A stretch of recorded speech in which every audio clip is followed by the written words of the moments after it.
بسم اللہ الرحمن الرحیم۔ السلام علیکم ورحمۃ اللہ وبرکاتہ۔ سامعین کرام، آج کی اس مختصر سی ویڈیو میں اعتکاف کے موضوع پر کچھ باتیں عرض کروں گا۔ یاد رکھیے کہ اعتکاف کی 3 صورتیں ہیں: ایک اعتکاف واجب، ایک اعتکاف سنت اور ایک اعتکاف نفلی۔ واجب اعتکاف وہ ہوتا ہے کہ اگر کسی نے کوئی منت مانی کہ میرا یہ کام ہو گیا، پھر میں اتنے دن اعتکاف بیٹھوں گا، تو پھر اتنے دن اعتکاف بیٹھنا اس کے لیے واجب ہو جاتا ہے، کیونکہ اس نے یہ عمل خود اپنے اوپر واجب کیا ہے۔ اگر نہیں کرے گا تو وہ گنہگار ہوگا۔ اور اس اعتکاف کے لیے روزہ بھی شرط ہے، جتنے دن اعتکاف وہ کرے گا اتنے دن روزہ بھی رکھے گا۔ دوسرا اعتکاف نفلی اعتکاف ہے کہ جس وقت بھی کوئی مسجد میں داخل ہو تو نفلی اعتکاف کی نیت کر لے، نویت سنت الاعتکاف کے الفاظ کہہ کر، یا دل میں ارادہ کر لے کہ میں اعتکاف کی غرض سے یہاں بیٹھا ہوں۔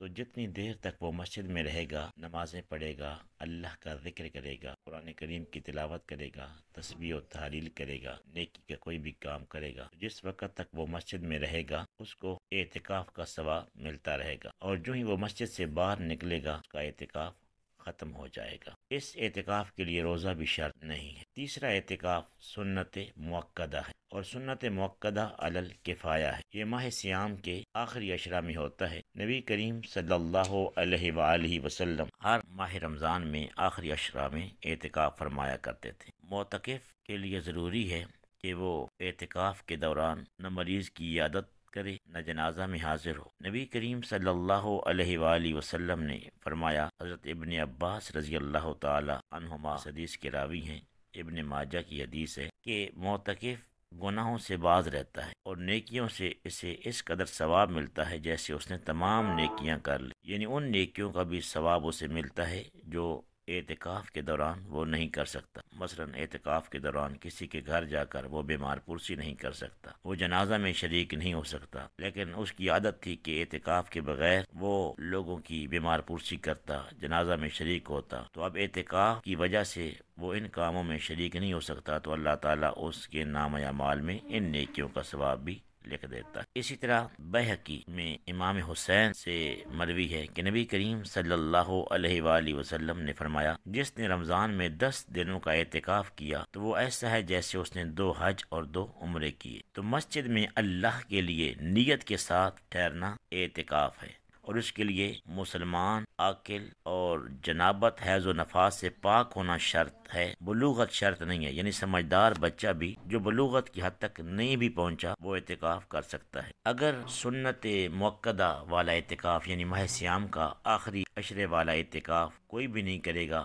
محلہ میں، تو پھر سارے اہل محلہ گناہگار ہوں گے، اور اگر ایک یا چند لوگ کر لیں گے تو باقی افراد محلہ کے بری الذمہ ہو جائیں گے۔ اس لیے یہ سنت موقدہ علی الکفایہ ہے۔ تو اس کی بڑی فضیلت ہے۔ امام غزالی رحمۃ اللہ تعالی علیہ فرماتے ہیں کہ مجھے اعتکاف کی وجہ سے جو برکات اور ثمرات اور فوائد ملے ہیں میں ان کو بیان نہیں کر سکتا۔ اس کا سب سے بڑا فائدہ تو یہ ہے کہ اس کو نیکیوں کا پورا ماحول میسر آ جاتا ہے، اور وہ اپنے دامن کو نیکیوں کے پھولوں سے آراستہ کرتا رہتا ہے، اور نیکیوں کا وزن وہ نام اعمال میں پیدا کرتا رہتا ہے۔